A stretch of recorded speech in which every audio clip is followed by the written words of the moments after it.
G'day, welcome to Supercoach 360. How you doing? Juzzy J in the coach's box. Rain, hail, shine, or flood. Of course, we're coming here from Western Sydney. We've moved to the coach's caravan of courage here out in Windsor. So the water's just around the corner, but it's all right. Apparently, she's a boat. She floats. So here's hoping. We'll get through. We're all right. But our thoughts go out to everybody who is impacted by the floods at the moment. It's pretty rough. 4 times in a year. Con, what did you keep saying? 400-year flood or 1,000-year flood? Yeah, second at least 1,000-year flood in the last 3 months. So we're on good track at the moment. How was your week, Supercoach wise, buddy? What's going on? How you doing? Get some life into your con. I won all my leagues, but Same, I did all right this week. a lot of them don't mean anything at the moment, but I feel I'm still in a good position for 2 of them, so they're the main ones. But all in all, pretty good week. No injuries to speak of, serious ones, so yeah, good week, I guess. Yeah, sweet as. We've got lots to talk about tonight. We're going to talk about trades, what you should do with the run home, trades-wise, depending on where you're at. We're going to talk about Paps a lot, because it's Paps. Oh, man, we're missing Louis tonight, and believe me, we're noticing it. We miss you, Louis. We're going to talk about Paps a lot. We're going to talk about Haas being out injured. When will the resting start? We got Brad Smith's put through some contribution. He's feeling a little bit better this week. Shout out to Brado. Ross Smith's put through a buy, hold, sell as well. All up on the website, Supercoach 360. We've got a bunch to talk about. We're officially the Wednesday night late show now because we just keep getting late week after week after week. Tuesday night, there we go. Bang. 100%. This dude knows what's up. Can you tell? Whoa. Kids' Big birthdays weekend killer. destroy me, man. Kids' birthdays all weekend. So, yeah, we've got a bunch to talk about. Let's start with Pappy. You boys both are owners. Shout out, Bergs. Yeah. How you doing, buddy? Good guys, thanks for having me. Owner.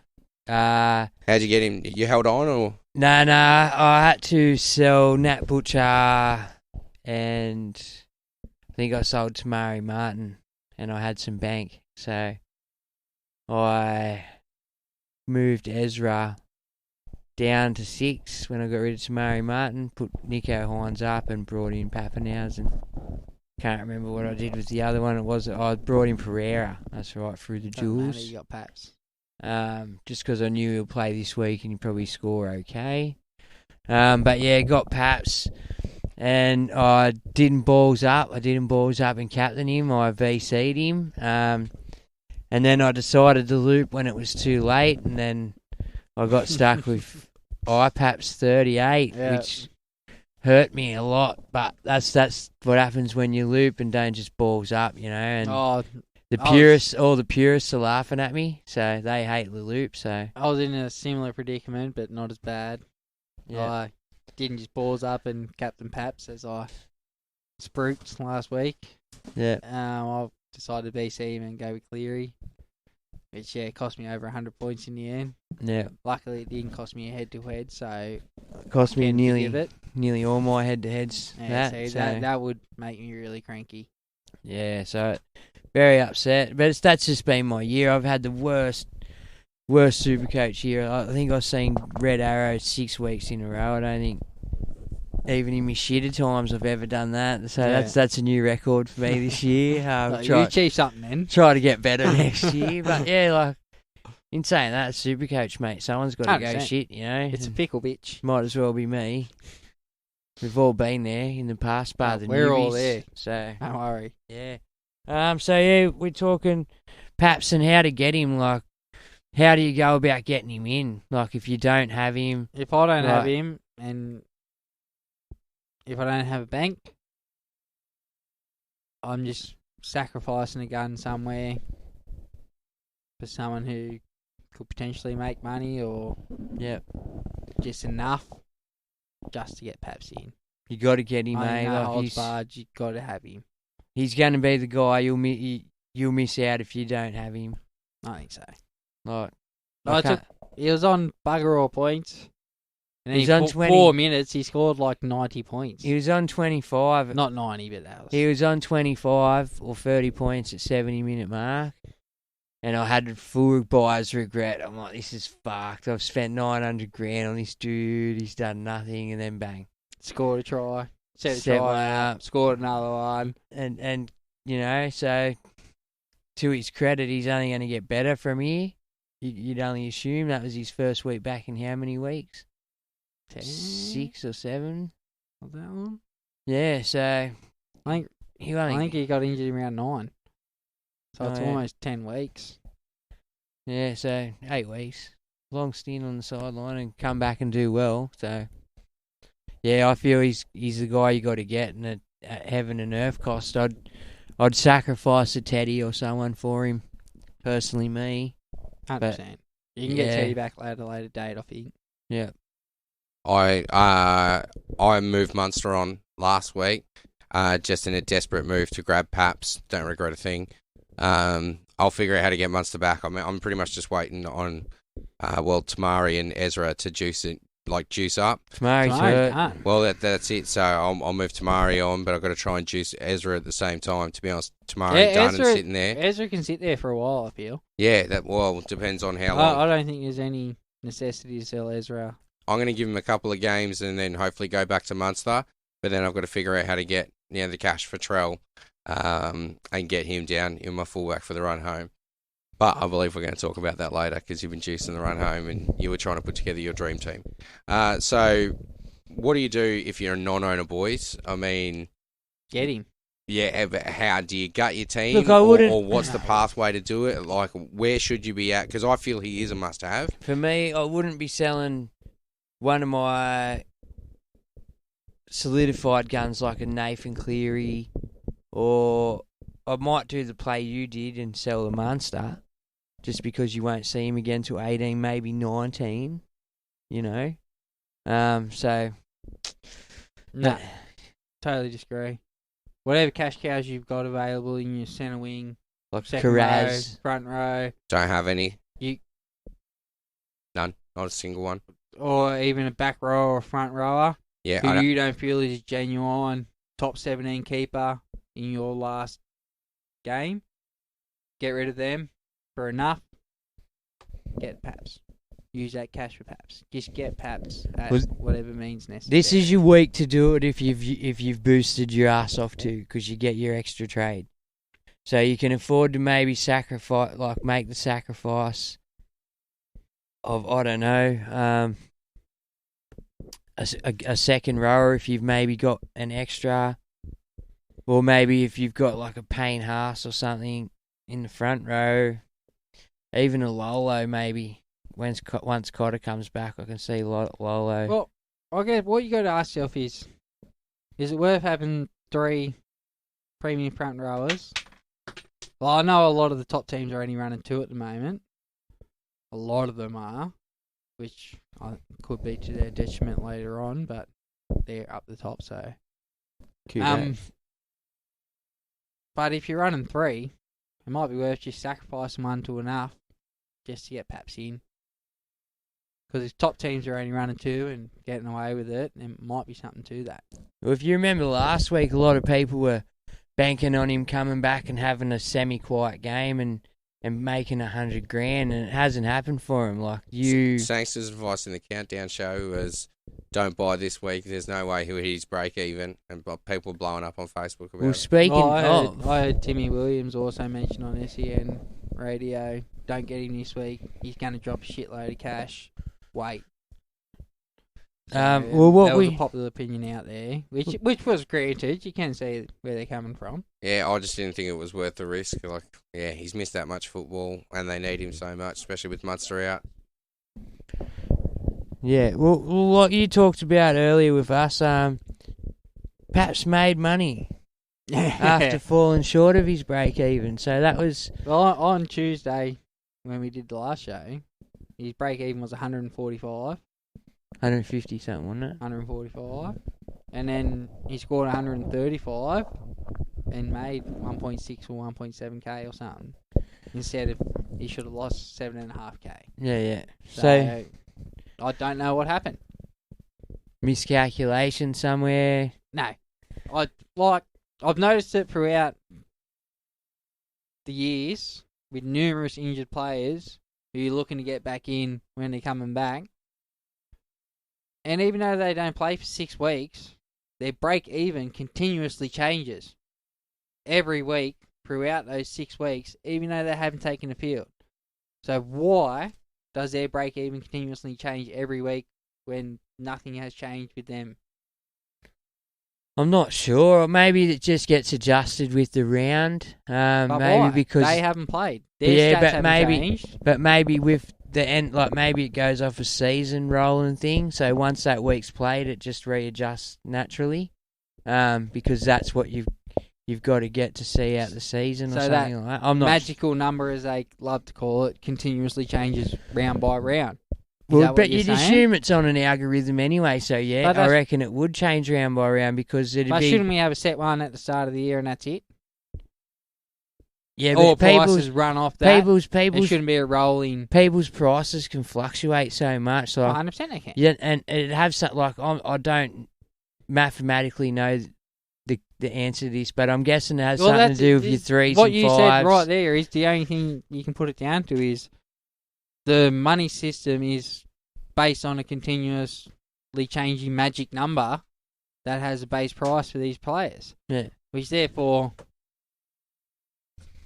I think, doesn't help super coaches who are trying to predict so far into the future if this number keeps changing. Well, if it's not changing dramatically, like if he's not going from say 140 to 70, it's only going up and down, say 14 to 20 points. But he lost, instead of losing 8k or whatever this week, he's gained 2k. So there's 10,000 difference. And then that therefore changes his break even again for next week to be lower. So then he needs less points to achieve his break even again. So these players that are sitting there, and we've been there plenty of times, who are $1,600, $1,400 short of that gun player to bring into your team when we didn't have boost and we could do nothing about it. People could be in that situation now with Paps, which I don't think's fair. Because they would have budgeted for him to be at this price, even if he got this score or whatever. And now that subtle change there alone could be the big difference to having him this week or not having him this week. We all know 10 grand, massive money. $100 sometimes you can be like, oh my God. Yeah, like... So yeah, I get what he's like. It's a big thing. Like I've lost the book, but yeah, like for me, I don't notice that much into it. Like you've obviously dived into that a lot further. Yeah, well, this isn't the first time I've noticed. Like Turbo, his break evens changed numerous times while he's been out injured, whether he's played or not. I just don't understand why. If a player's not playing, their break even should not change, no matter what else happens in the Supercoach competition, in my opinion. Yeah. If their stats haven't changed, their break even shouldn't change. Yeah, alright. So Paps, we were all said, Paps is a must get at all costs. Doesn't matter how you get him. Not at all costs. Sacrifice one gun, get him in. Yeah. Don't sacrifice 3 guns for a couple of mid-rangers who could be potential upgrades later on. But all right, sacrifice one gun for enough. Simple. Can you foresee a world where you can go without him? Oh, well, absolutely he can. He could obviously get injured next week. Yeah, he could, but while he's named as starting fullback for the Storm, in my opinion, you want him in your Supercoach team. No ifs, buts, maybes. Yeah. Juzzy, what do you got on your list, bud? Do you agree with that, or? Yeah, 100%. That's why I got him. I had to get him last week because I didn't want to miss. I didn't want to miss being one of the first ones on and getting those points, even though I crewed myself with captaincy. But you still got 135. I still got him. You know what I mean? And for me, that was a good get because now, like you said, and with money changing, you don't know if the people they were banking on to do well have done well, and they might not have the cash to move them on as well. So, especially if the drop, people were estimating on him like it was stupid money. A lot of people, I think, were estimating on Teddy to pretty much hold steady last week at like over $750,000+, and Paps to drop a shitload, and then they were going to do the clean swap. But instead, Paps went up and Teddy dropped, I think, 50-odd K. Yeah. So, and they lost 70 points. So yeah, he's a definite must for me. I'd find a way, no matter what. But sometimes that's not achievable for everyone to find the way. You might not be able to get there. Stepping stone wise, can you spear anyone into a semi stepping stone, or there's just you're gonna have to juice somewhere else to get the money for down there? I think you're more relying on Paps to lose money. Yeah. Than to get a good enough stepping stone to get to Paps. Yeah. You're relying on more of a bad run of form from him, which in that case, that you don't really want to buy him anyway if he's on a terrible run, even if you drop down that price. Yeah. So, get him. Does he? Alrighty. So, Pappenhausen pretty much sorted. Yep. Bad reffing decisions, boys. So, the refs have had a few corkers lately. There's been, Cons, I can see the rage building behind him. Sweet. Bergs, well, this was actually Bergs' rant to have, Yeah. but I can feel like Gregory's going to get out. I think Gregory's got an opinion on this, so I'm just going to throw to you, Bergs. What's been the bad reffing decisions? And I think it comes down to all work. At some point, you just hit a bit of a lull, and they seem to be in a lull and really not officiating games to their full potential. Like, there was a couple of calls on the weekend, for me anyway, like that were a bit contentious. Especially in the Panthers-Roosters game, where I feel Roosters were well in that game, and the refs, granted, you're doing the wrong thing, a penalty's a penalty, but the refs really... Not when a penalty's not a penalty. Well, that second one, that second one... That Verrills tackle on Sorensen. That was solid. In no world whatsoever is that a penalty. Yeah. So, And they didn't do anything wrong then to then concede to kick out, try 2 or 3 tackles later, which all but put the nail in the coffin. Yeah. Well, they were well and truly in that game. They were up for that game. Yeah. I think we were messaging earlier on in the piece, and I said the Roosters look up for it. And you said, no, they're going to blow them off the park. I said, no. Even at half time, I was still confident Panthers would run away with it. And I said, no, the Roosters really look up for it. And without those calls, Penrith still win. But Oh, do they? yeah, without those calls, I don't know. it is a much better contest. And that's what we want to see. And our Supercoach suffered from that. Like, I've still got Angus Crichton. Angus Crichton, like you said earlier when we were just chatting off air, the penalty went too far. Like The advantage went too far, in my opinion. like either give him the send off, send him for 10 straight away, or don't let it go 8 tackles. It was definitely a sin-binnable offence, and the ref should have stopped it there and then, but to let it play on for 2 tackles, and then award at 6 again, and then let him have another 2 or 3 tackles, and then they make an error, to then go back and penalise it and send him off, I think, And then I put don't him like. straight back on the front foot again. If you haven't run your 2 tackles and then got a 6 again, and then run another 2 plays, if that's not advantage taken, what is? Does it take for them to score a try before they have to negate 60 seconds of play to go back 5 plays to send someone else? In the instance of like foul play like that, I'm pretty Just sure award it straight away then. Well, do it that there and should- then. Don't play on, just do it. they should. If it's clear cut, they already lose the man. Doesn't matter about the advantage. You're gonna have advantage for 10 more minutes. Like, doesn't matter about the advantage. And that's the whole reason old mate slows But them then down. if they do score the try, is it like a penalty try situation where old mate then does not go to the bin? I think so. I think he can't be sent to the bin then, because that's what the whole idea of the advantage is. So how far does this advantage go? Till the try. But if they force to drop out, is that advantage play? Nah, Or do we still go back to the send-off I then? think we go back for the send-off then. Like that's what I mean. Like, where's the line? I don't how know. far They do you don't. go? I don't think they do. I think sometimes they make it up Like as they go. they brought Like, this shit in 2 years ago when they first started 6 again. They'd let a set of 6 go, and then they'd go back 70 metres, 5 plays, and rule a penalty. And it quickly got fucking shitted out of the game. And now, to introduce it for this one-off occasion 3 years later, like, it just doesn't flow. they're back to doing, and this really irritates me. The refs don't know what they're doing. Like, because sometimes they'll blow the 6 again when it should be the penalty. Then they tell them to go back, kick for touch. Or the other way around. They're inside the 40, they tell, blow penalty, and then it's like, hold on, no, go back and play the ball because it's meant to be a 6 again. It's like, well, technically it's meant to be a penalty, just kick the fucking ball. Like, The refs' biggest problem is they've never played football. They don't understand actual football.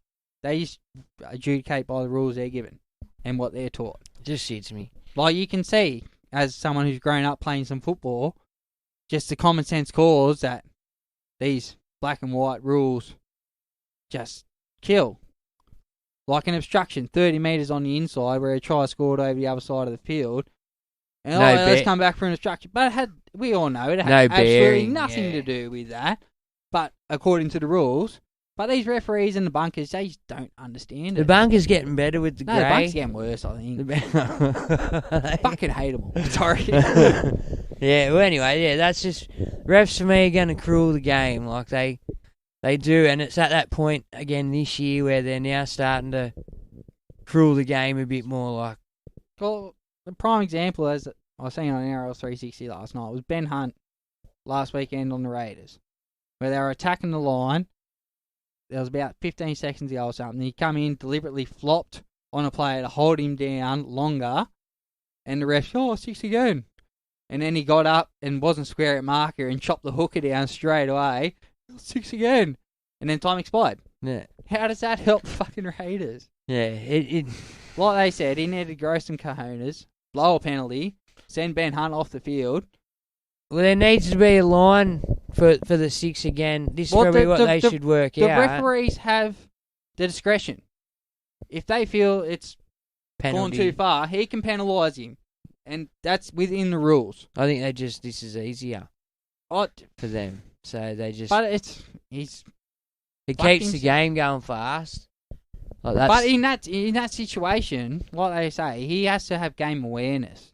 Like they're clearly doing these professional fouls because they know the Raiders can't win if they just hold him down. Yeah. So the refs got to do something. Fuck the refs, eh? So yeah, all right. Well, we'll go back to Supercoach. When do you think the resting starts for some of these? I know some teams can't afford to rest players, but some of these top teams will, like the Penriths and the Melbournes. Also, I don't know. Well, that one. I can see Penrith definitely resting. Penrith, absolutely. And for me, it'd be pretty much after Origin as well. If I'm Ivan, I'm resting from round 18 to probably round 20. Yeah.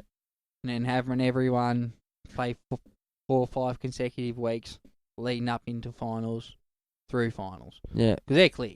They're minor premiers. No ifs, buts, maybes. Yeah. Well, worst are they? Case scenario, they're home semi. Are they 3 wins clear at this point? I think they're 2 proper wins clear, and then their 4 against pretty much sets them 3 wins apart. Well, they have the bye this week, which guarantees them, and the Sharks could beat Melbourne.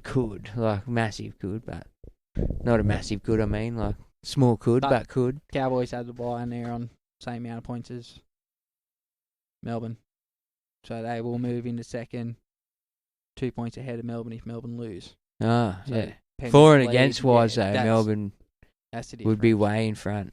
I don't imagine way in front after they had those 2 dud weeks where they got spanked by 30.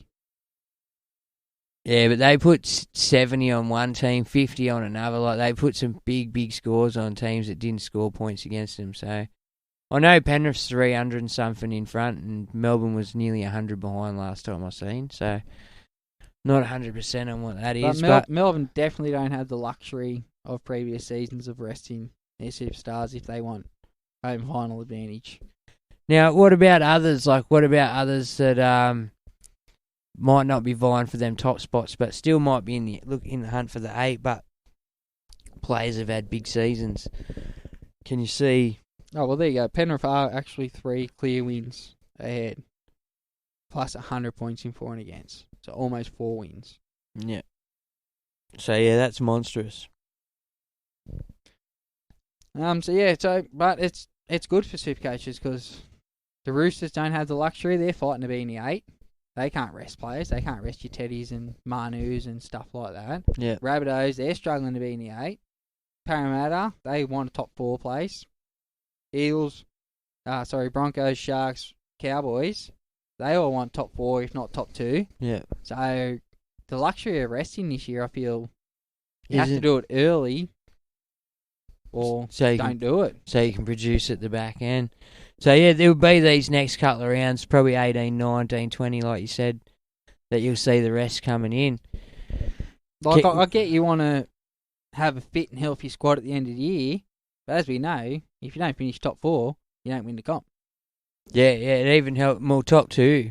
Really, you know you're in a better stead if you're at home. Like, especially if second chance. Especially if you're a Melbourne taking on the Cowboys. Either way you look at that, like if Melbourne have to go up there, hot as. If you have to go down there, it's still pretty cold. It So changes the odds drastically. It Either does. way. It does. Whereas if Sydney games, so like Penrith, whatever. Yeah, Penrith or Parramatta, it's no difference. No different. But there is, you got the home atmosphere and you know the ground. Well, in saying that, like everything slopes different, everything's... Well, it does, but size. Penrith for me, they're about to lose their stadium, aren't they?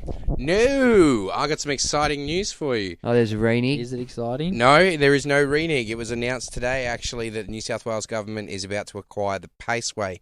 We will be at Bluebet Stadium all through 2023 while they build a new stadium next door on the bigger site. Right, What happened to the Trotters, mate? My question I don't know. They'll get confiscated, no doubt. What is wrong with Penrith Park as it is today? I think it's one of the best grounds to go and watch football at. I don't see why you need to change it. I can tell you exactly why. I think they're planning on keeping Penrith Park even afterwards, and they're going to hopefully turn it into a junior hub stadium, sort of like St Mary's League Stadium at the moment. Nah. It's getting an airport, boys. We're about to become a city. It's going to be straight big. in the middle of Penrith. But at Badgers Creek, which is up the road. So yeah, I get that. It's a place where people are going to want to go watch football. So it's going to be a mini city. So it's going to be a fun time there in 10, 15 years. I just love the way Penrith Stadium is, and I don't feel it needs an upgrade. I feel there's other Could suburban grounds out there that could use the money. Oh, Leichhardt or something like that, definitely. But I think Belmore. There's plenty. Nah, Belmore. Why would for you me put a has gotta stadium go. at Leichhardt? Sorry, I hate to be the one to do this, and Because. maybe it's because I'm the person. No. Why wouldn't you? Well, no, why would you? What major sporting ground is it Leichhardt or in Campbelltown area? Not Campbelltown. Well, that's it. Campbelltown's different. If we're talking Campbelltown, I actually think you should put a stadium out there. But we're not. We're talking Leichhardt. Yeah. Why would you put a stadium at Leichhardt? You wouldn't. You're right. Campbelltown, I meant. There you go. I would put one at Campbelltown. But you know what? This idea of Leichhardt, it's a beautiful, old, traditional suburban ground. No, from a time there when there was 1 million people in Sydney. Now there's 8. Stadium. You know what I mean? You need grounds like Combank. You need good rugby league grounds because this is the rugby league heartland. Is that what Penrith... You can play one game a year at Leichhardt, but yeah. Is that what Penrith's aiming to achieve? A Combank type stadium? Well, I think that's what the state government would be trying to achieve. Yeah, that's hopefully... At the end of the day, it's like this... They're not building an oval for Penrith. It wouldn't just be for the NRL. Like, they want to win like World Cup soccers and shit like that in the future. Like, this all comes down to all that kind of stuff too. Yeah. So yeah, I'm on the watch now. I think everyone should be ready for rests, and I especially think Penrith will be the ones that can afford to have a rest. How'd you get on a Bluebet? Don't know, but we're back to where we started. Right, sweet, that's cool. And yeah. So what do we got flowing over there, Juzzy? What do we have flowing? We got Brad Smith, actually. He sent us in a PPM video for this week. Yes, Brado. So we're going to get to that. And hear what Brado has to say. He's feeling a bit better, which is great news. There we go. Biggity bam. Take it away, Brad. Evening, Supercoaches. Evening to the panel in there at 360. Hope you boys are all doing well and the caravan of chaos is going off. My thoughts and well wishes are with everyone during this hard time down there in Sydney and up on the Central Coast down the Illawarra that are suffering from any effects of flooding or any other bad effects of this rain event at the moment. it certainly sucks. We just about need an arc. But, yeah, I really do hope everybody is safe and well out there. And my thoughts are with you. Hope everyone got green arrows last week. Certainly Hopper's finger team. I'm just sitting there treading water at the moment. Keep getting good average scores, but nothing that's shooting me up the rankings too fast. If I buy a player, they'll get sin-binned in the first minute of the game, and then I'll get taken off with a head assessment in the 15th minute of the game. That's the way my luck's going at the moment. And some years are like that with Supercoach. It's can be a vicious game sometimes, and you try as you might, and you use all the right logic to bring a player in. It just sometimes stinks it up for you for no apparent reason. Beating all logic. Now, teamless, of course, are out. There's only 4 games on this weekend. No doubt the boys are going to sit there and they'll have a good chat about some of the obvious ones that everyone will be trying to get. The Pappenhausen, the Ryan Madison, now that he's been named at lock, I think is, wow, I'm going to be trying heaven and earth to try and get him in. And he'll sit in my team for the rest of the year. So that's really what we're after, of course. If you're going to bring someone in now, hopefully they'll be sitting there for the duration of your Supercoaching year now. So it's just to try to save as many trades as you can. So I think we've got a few more COVID dramas and a few injury upsets yet coming our way. So, we're going to have to try to be a little bit conservative at times on trades. Looks like this week most teams are going to have around about 11 to 13 players. Seems to be about the average where people are going to be sitting. Certainly if you've got 15, 16, wow, you're going to be flying. All right, I'm going to have a look at a couple of players this week outside of the ordinary sort of ones.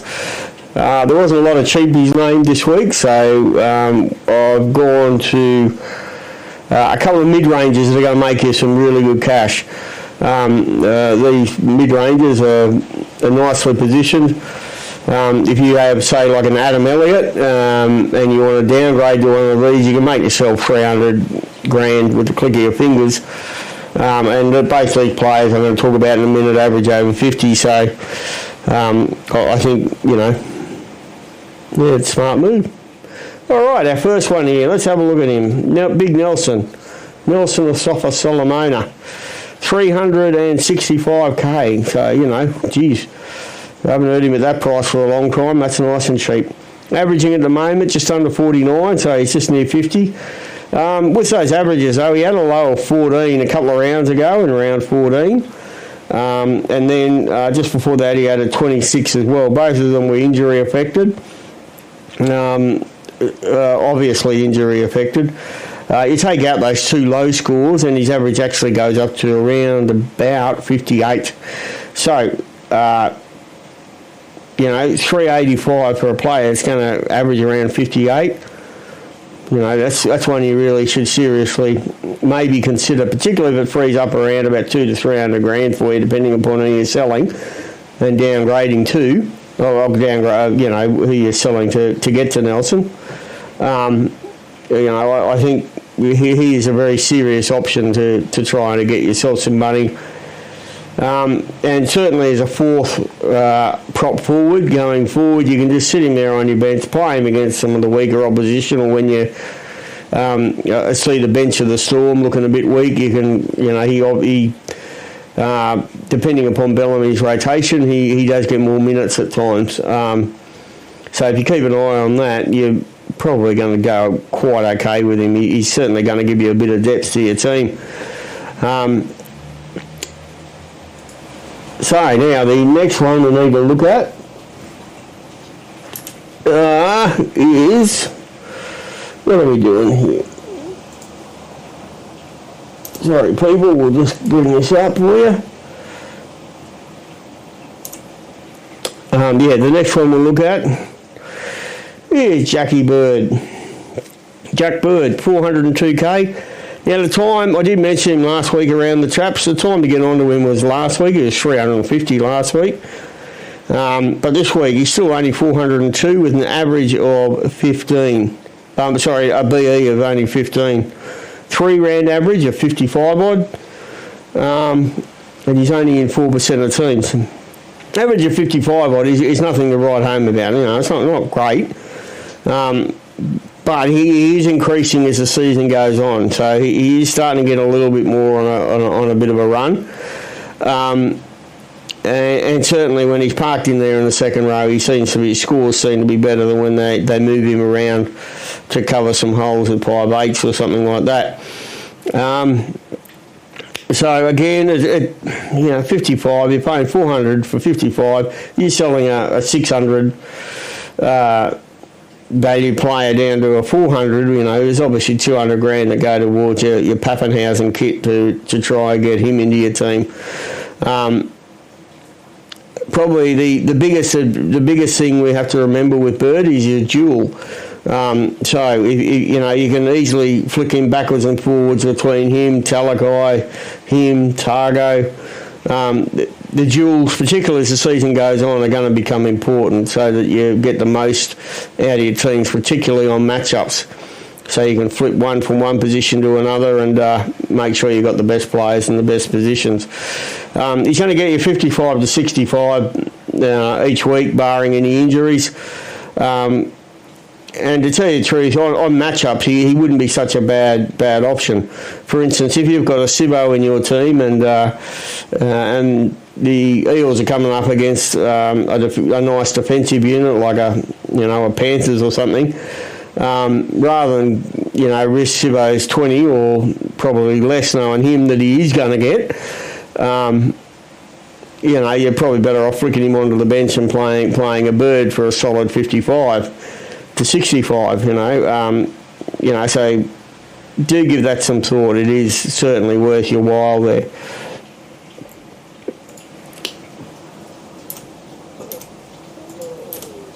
Okay, now we've got one more for us to look at tonight.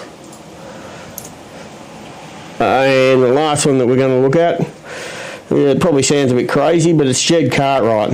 Now, Jed Cartwright, he's been around, I think he's had about three or 4 years now. 3 years in the NRL, trying to break into the first grade on a consistent basis.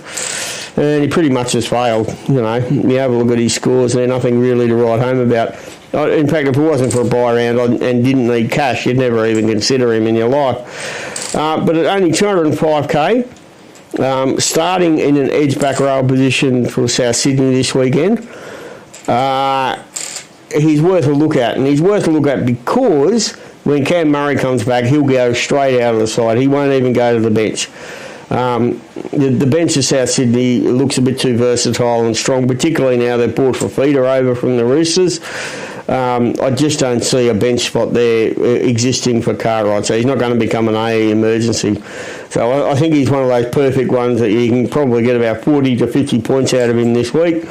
Then he'll exit your team and he'll just be a nice enough sitting there that you might be able to use for looping options, etc., like that.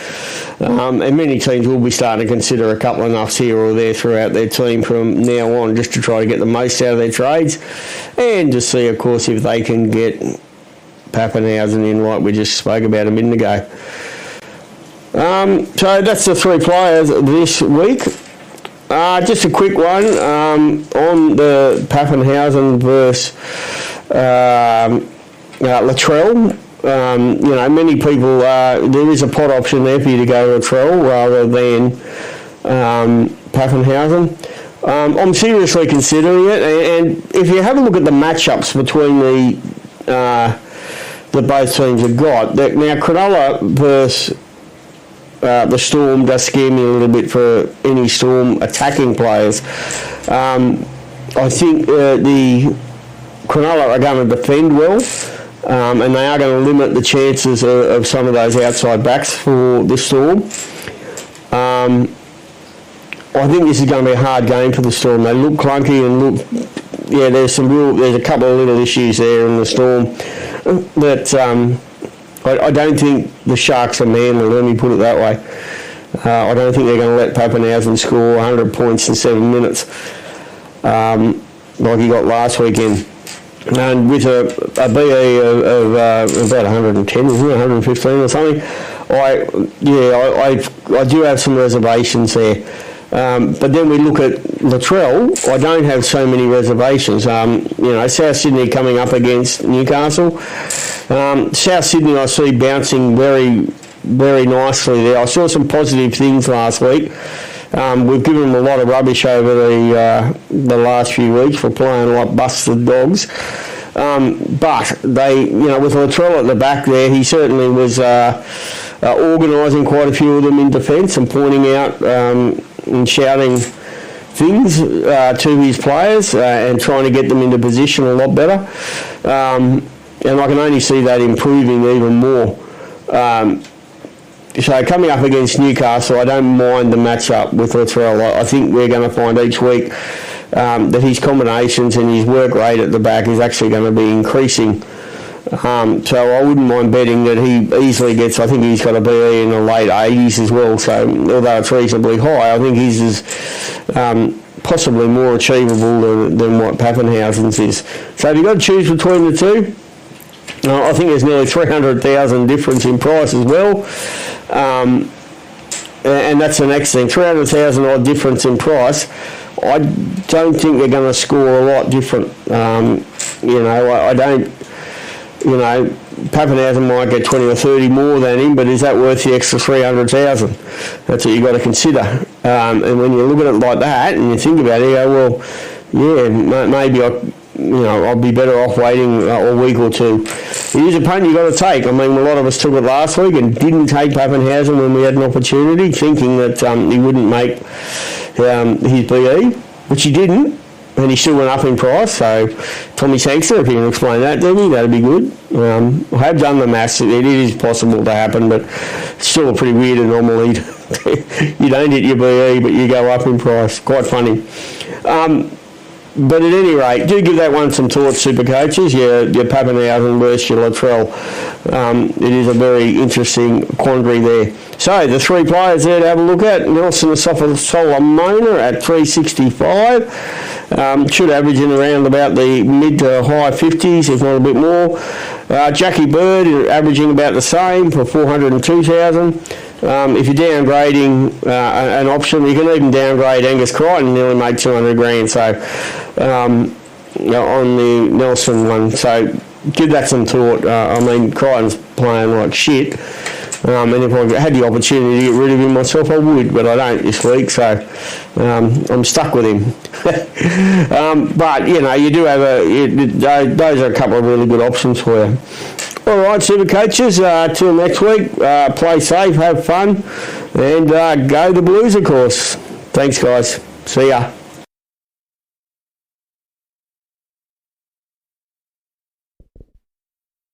Yes, thank you, Brado. Am I on? Thank you, Brado. That was awesome. Now, just on that. Now, I have seriously given some consideration in flicking Teddy to Trell. My only concern is Trell's run home towards the back end of the season gets a lot tougher, but so does Teddy's. It's going to be a matter of who outdoes who, and I think with Trell taking back the goal kicking is a plus, but his work ethic's not Teddy like, so that's the negative. So, what about you? Would you think about doing that trade, or what trade would you do? At the moment, I've gone Ezra Mann to Latrell. Yeah. Not locked in cement by any stretch of the imagination, but the further on I'm getting, the more I'm liking it. But Pappenhausen would be obviously my main choice if I didn't have him over Latrell. No. Latrell can do things that no other fullback can do, but he doesn't do them consistently enough. And for me, Teddy's constant work, even without the brilliance, outweighs Latrell's brilliance, because when Teddy's brilliant, he scores just as much as Latrell anyway. Yeah. So for me, the safe bet's Teddy, but the gambler in me is going to ride Latrell. The big balls bet. Yeah, I'm riding Latrell at the moment. Yeah. Yeah. I know the draw's absolutely horrible. But I went back and looked last year. Melbourne Storm, they played round 1. You all know how Melbourne start the season. Yep. 117. So that just tells me it doesn't matter. He can just do it when he wants to do it, and I want to be there when he does it. Yeah. He does have it in him. He's a gun. Like, take nothing away from the bloke at all. What about the other guys he talked about? Big Naz, running a 58 average without those injury-affected games, but 58 average isn't bad for the big fella. For front row, it's up there with the best. Well, not the best, but the second tier best. Second tier best, yeah. Well, especially now Tarpany sort of coming out, doing the things he's doing as well. Well, that's what's probably hurting else more than anything. Yeah, likes of Tarpany and that doing such a good job. Yeah. Yeah. So I just feel if you're getting a player in this week, I feel you want them to be playing for you in round 24. If not, if something happens, they can fill in at a pinch in round 24. Yeah. You want to be that confident in them. You don't want someone for a month or so at this stage of the year. Other people might feel a cash grab there. I feel it'll be a slow burn, not worth it. But each their own, I guess. Yeah, I'd only sort of do it with injury affected. If I was injury affected this week in the front row, I'd probably maybe look that way. But well, Huss is looking at missing Origin, and they say the next 2 Broncos games, and even then, well, his AC joints may recover to a certain extent, but as my knowledge extends to, it's pretty much either extensive rehab over a long period of time or surgery to fix it. So they're not going to be 100% by the end of the year.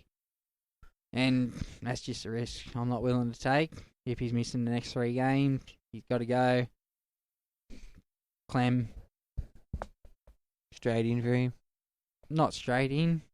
If you can jewel it up, maybe change it, or just not even worry about 17, just get someone in for your run home. Yeah. Yeah, and then the other one he talked about was Jack Bird. Jack Bird's had potential over the years, but for me, they just don't have the points in them, the Dragons. They're not a high point scoring side, and that really cruels Jack Bird, because Jack Bird's more of a finisher than a creator, in my opinion. He doesn't mind busting that last couple of tackles and scoring the try, which he doesn't get much option to do anymore. He got a lot of option to do that at the Sharks. So, don't get me wrong, he does have it in him, and it'd be a good pod, especially if you get him when he goes on that run. So, I wouldn't discredit anyone for looking at him. But for me, my sort of pod from the Dragon side was Moses Suli. He just keeps chugging along better every week. I've wrapped him for the last 3 or 4 years, and he's dudded me to start the year, but he's starting to find form, and looks like he's going to finish the year strong. So, that's the way I'd probably go over there. Alrighty. Alright, we're approaching the crucial part of the season. So, what do you do now? Like, where are you boys at with trades? How many got left? I have 12 going into this week. Same. No boost. Same. I still have a boost. And I think I have 13 trades. So what do you do? Do you build your team now? Do you reevaluate your dream team based on season form and you know? Well, I have to, because my team's just gone so shit all year. Like, the buys is where I've only got 12 trades and a boost. So do you save trades for the end? No, I'm planning on boosting this week using the 4 trades. Boy, doing some serious maintenance. Yeah, just because Why? Because I've still... Is this just for overall numbers, or is this to help you in head-to-head going forward? I got to clear out some deadwood, man. Like, I could have boosted and got rid of Cotter last week, and I probably should have in hindsight, just for points and other players that I was going to use. But this week, now that I get the extra one and the boost, like you said, Payne Haas is 3 weeks away. At the moment, That's a rumour. he's not. But at the moment, he's not the guy. So I can easily move him along, use his money elsewhere. So the problem is, but he's dropped that much money now. Yeah, he has, but for me, it don't matter. It does if you plan on selling him. If you plan on keeping him, it doesn't matter. But if you plan on selling him, maybe the time's passed to do that now at his price. Maybe not. But like, if I get rid of the likes of him, and then I feel Angus Crichton's really plateaued out. It's a form of the team for me.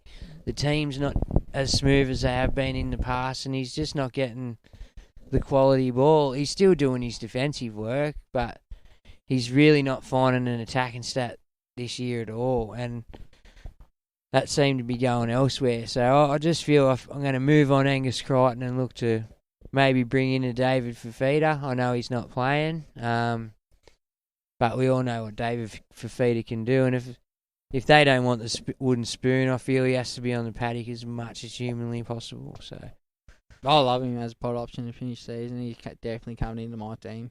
Yeah, so I was thinking about moving Angus Crichton on for him. Ruben Cotter, I was thinking about just nothing the second hooker spot, and just Salt Bay the love through the team. No Cook? Nah, no Cook, not with their draw. Why not? Why are you determined to get rid of Cotter? I'm not determined to get rid of Cotter, but he's not coming back to 20, which is still 3 weeks away, and it's that time to sort of, I've got the boost there. I've got to sort of move him on, use his money elsewhere, I think. I feel by this stage of the season, if you still have a boost remaining and you're not in contention for overall glory, the best time to use his boost now would be finals time, in case you're injury stricken, COVID struck, something happens throughout your head-to-head finals where shit's really on the line. I'm not in contention for any. All right then, sweet, do what you do then. Yeah, I've had a fucking terrible year, so yeah, take my money. Do we have a Ross video? Nah. No, we're just reading Roscoe's thing. If you got it up, yeah. I do not have it up, so keep going along with something else. What were we talking about pre that? Dream team kind of thing, I think. I think it's time to reevaluate it. Well, yeah, for me, some of the guys at the start of the year who were must-haves for me, the Angus Crichtons of the world and stuff like that, I just feel that they're not the guys this year. Payne Haas isn't the guy this year. Like, was still injury, but yeah. But after injury, not so much. You could easily swap him out for a Lolo. Happily. Like, you would have even had Dave Fifita as must-have. A lot wouldn't have now. Yeah. Even Brown and Thirsty, like, they're potential must-haves too, depending on how you want to play your setup, your halves, fullback kind of thing. So a lot of people wouldn't have even thought of them at the start of the year to be come round 24. It was just Munster and enough, or Munster and Cody Walker if they found some form, and they didn't. So, yeah, Dill Bags really turned a corner this year. The way Ronaldo finished the season last year burnt me. I wasn't looking there at all this year, and now he's put his hand up as right up there with Garrick and Toto at the moment as got to pick me kind of thing. Yeah. Were you sort of behind if you don't have it? Yeah. Yeah, it's one of those things. How you going over there, Juzzy? Got it up? Yeah, just having a look at his buy, hold, sell. We ready for that? Yep. Alrighty, sweet ass. Well, big shout out to Ross Mann for doing the buy, hold, sell each Not week. Ross Smith? No, Ross Mann. Brad Smith does PPM. Big shout out to Ross Smith. Nah, gagging. Ross Mann. So the buyers, Pappy, get him into your team. We've already covered that. Isaiah Tass finally got a game on the weekend, 71 against the Eels. Should be playing again this round. So yeah, I've actually held Isaiah Tass, I think, on Louis' advice. So shout out to Louis. He did say he would get some more games. It was just sort of an injury away. Here we are. Dylan Brown. I know you guys were spooking him last week as being the 17 5/8 to get, or anyone of you are downgrading from Munster. Either of you guys do that? No. No, Burks didn't. No, I you did didn't, this Con? week. No, I didn't. You're doing it this week. Yeah, because I looked at Dylan Brown's BE, which was 90 odd, and I had other priorities, so I thought that could wait a week. Yeah. I pulled the trigger this week. All right, fair enough. And Trell, he's saying get on Trell. Impressive game coming back from injury. Only going to get better in the run to the finals. Also pulled the trigger on him this week. Pardon? Yeah, well, I haven't looked over my trades yet, but Brought in Dillbags and Trell for Ezra Mam and Munster that's at juicy. the moment. It's juicy. I like it. Hold Cameron Munster. A lot of people trading to Puppy or Trell from Munster. He reckons that's crazy. You're going to want Munster for the run home. He's only going to miss a couple of rounds. I've gone against Ross's advice here. I did that trade last week, so there's no going I back think now. the week I sold Harry Grant, similar advice was given, and since then I think Harry Grant scored like 90 points in 2 games and lost a shitload of cash. Yeah, anything So- can happen. That's it.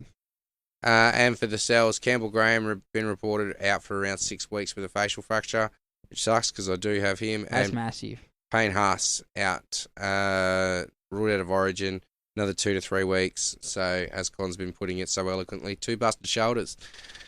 Got to go. It was inevitable. Yep. Yeah, sweet as. So Campbell Graham, that's the big one there for me. Yeah, That one absolutely. sucks, so That's coming out of the blue too, which is He was Even looking more as of it one of my now. run home that played 17, and this is why I hate buy planning. It did come into contention on that trade, I must admit, because otherwise I probably would have gone Toto or Garrick around the same price, and I'd be in a much better position by now. Much better. that's the fickleness of it all. You can plan so much, and then bang, just 1 or 2 things just have to go against you, and all planning goes out the window, and you're back to square one. Yeah, it's near a waste, eh? Like, it's a head, it's a head miles you don't need. Like, you'd be sitting there come round 7, 8, thinking, I really better start focusing on this, and so you start pulling trades, and then come around, bang, gone, and then Or you get a couple of surprise origin selections like Nanai Cotter, yeah, etc., and bang, shit goes out the window that way too. It's like, that's what I mean. It's almost impossible to predict what's going to happen from round 7 or 8 when you should start your buy planning or whatever until actually round 13 comes around yeah. and buy planning comes into place or luck comes into place. How many people get suspended for that week? And it's like, come on, guys. Like, anyway, what do you do? We're going to move into some questions. Don't you plan think? for it and write it out. Huh? Don't really have many. We did have a few people jump in the comments. Kay Burgess was firing up on the refs. Says, yeah, the refs have been off the boil, but doesn't this happen every year? It's usually part of sport in general. Watch anything else, you'll see. Oh, 100%. But I'm still going to bitch about it. But you know what? It's not like they work 52 weeks a year. I understand. It doesn't I matter. understand. Everyone makes There's mistakes, bro. well, you know what? There's got to be a way to keep them fresh. It's not like they ref every game every week either. They're not as flat out as they should be at this point in the year where they're having a lull. Yeah, but when you're not flat out in your day-to-day life, do you ever make a mistake? Nah, not me. No. Yeah, of course not. That's what I mean, bro. Everyone makes mistakes. But that's not even that, man. Like, we've got so many other officials out there meant to be helping them, and they'll manage to chime in and call other things back. At the end of the day, you got 80 minutes of football. If you're going to come back and say, oh, these 1 or 2 or 3 even, referee decisions screwed us throughout the whole game, yes, because it's a hard pill to swallow, even though I said Roosters got robbed last week against Penrith. I sound hypocritical, but you do. yeah, I know you do. But if it's a pivotal moment of the game and the momentum just gets taken away from you, or like that was a pretty good tackle at the time. It was 50 or 40 out. That was probably one in the 50, 60, 70 actual moments that are game changers. Like a lot of them are just incidental incidents throughout the game. Oh, and a lot of them get laxed as well, and it's at the end of a drumming when things just get so, oh, don't worry about it sort of thing, like that happens a lot. It's doesn't get officiated as hard when someone's whooping someone, if you catch me drift. Yeah, I do. But I got some questions. I got one from Brian Ings. I have Robson, Arpey, McInnes, and Brendan Smith as hookers in my side. I'm thinking of keeping Arpey and Robbo to the end, but would be better to trade one this week and move Smith to the hooker spot. This would free up a spot for Offa of Hengawe to slot into my second row and give me 15 players for the 17, currently sitting 712th. So there's big decisions, and to have that many players come this round, it's as good. long as you have enough money to upgrade Smith within the next one or two rounds to preferably Harry Grant or Damien Cook if he keeps going the way he's going, but Harry Grant's obviously the top option, but I wouldn't like to run home with that. And I'd want to get rid of McInnes and Brandon Smith ASAP. Yeah, see, I even thought about selling McInnes even though he plays the bye round, just because Finucane's back. In that situation, the 712th, you'd keep him for this round, but you wouldn't want to keep him for much longer after that. Yeah. Yeah, so who would you get rid of, Arpey or Robson? Who do you see having a better finish for the rest of the year? This week?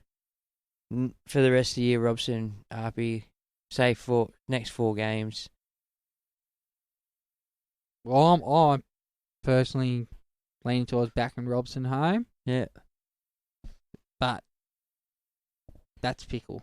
So, well, the thing that is, could change. Like, I could run with Cotter, I could run with Cook, I could run with Appy, or I could run with Robson. Yeah. Robson's the appeal because of his pod. Cotter's the appeal because of his duel. And Grant's just a given. Yeah. So, yeah, for me, I'd probably move Arpey on myself, just because he's the one there that doesn't play the bigger minutes. Well, I think he's had 2 big scores in his last 2. I think his break-even's pretty low, so if you don't need the number 17, you'd probably ride Appy out for at least another decent price rise. Well, you could use that flicking him. Arpey, and that could the Arpey money there could upgrade Smith to a Grant. Oh, I think Appy and Grant could be a good combination towards the end. Yeah. All right, Elijah Tiffany, thinking of selling money to Papi, so Munster, to Papi and bringing him back next week after Cody Walker plays so I can keep Drinky. Any good? Let's say again. Okay, thinking of selling Munster to Pappy and bringing him back next week after Cody Walker plays this week. That way he can keep drink water. So he's obviously got drink water. Aren't you selling Munster this week for Pappenhausen? No, I sold Munster for Puppy last week. Back to points. Yeah, look, I get what he's doing. He just wants to keep the extra 5/8 there. For the week. So he'll probably sell Cody Walker next week. Yeah. But that means next week Cody Walker will go to Munster. Probably. But it depends. Because at the end of the day, I think Cody Walker's break-even's pretty high.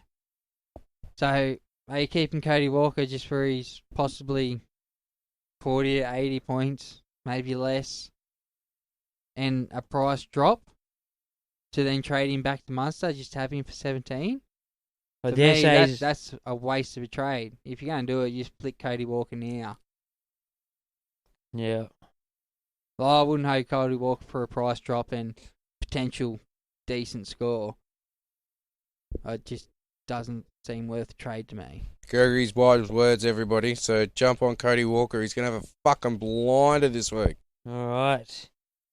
Dan Morgan, is it feasible to run without little Pappy this week? Absolutely. Look, it is. It's always feasible to run without anyone because basically he could, get injured or anything could happen. But he could score 6 tries in 7 minutes too. He could, and that would be terrible for Dan. Well, what you got to do is weigh up the odds. What's the odds of Pappenhausen going 90 plus, and what's the odds of Pappenhausen not going 90 plus? If you think the odds are greater of him going 90 plus, jump straight on. If you think they're less, he's not a must.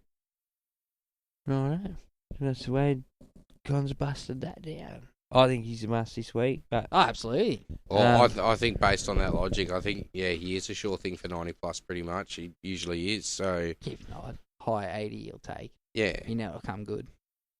But like you said, like, last 4 minutes of that game, so you never know. And they don't give up. They proved that.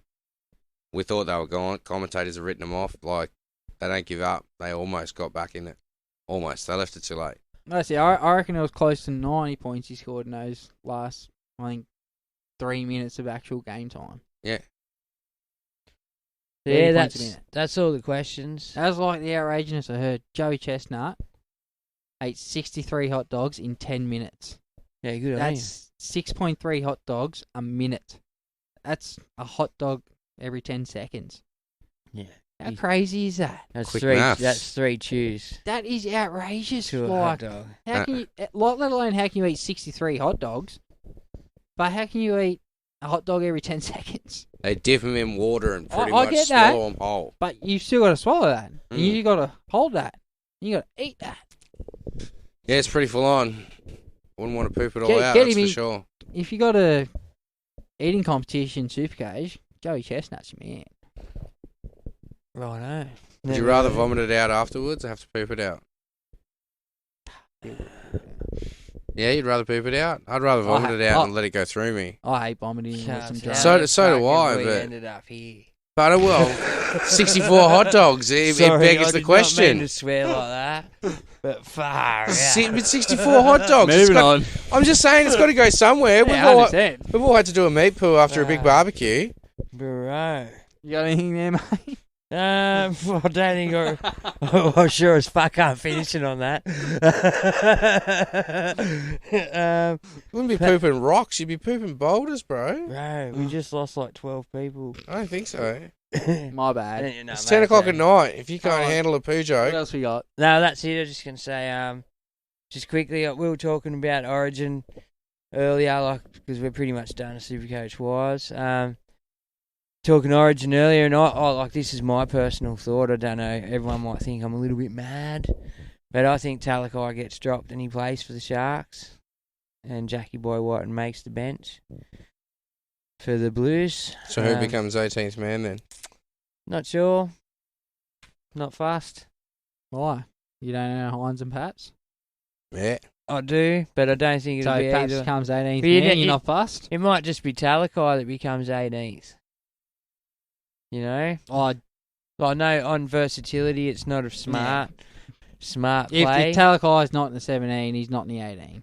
But I don't know if it's just me feeling hard done by for Jackie Boy, but he was definitely Jackie's being stooged, bro. like definitely worth a shout If- and definitely worth a bench. If spot he at wore a worst. different coloured jersey, he'd be playing this week. I have no doubt about that. I have no doubt if he was fucking maroon, he'd be anywhere. He'd find a spot for him. Yeah, somewhere. But for me, like our first couple of games, we Do you boot carried. Damien Cook and play him as 14?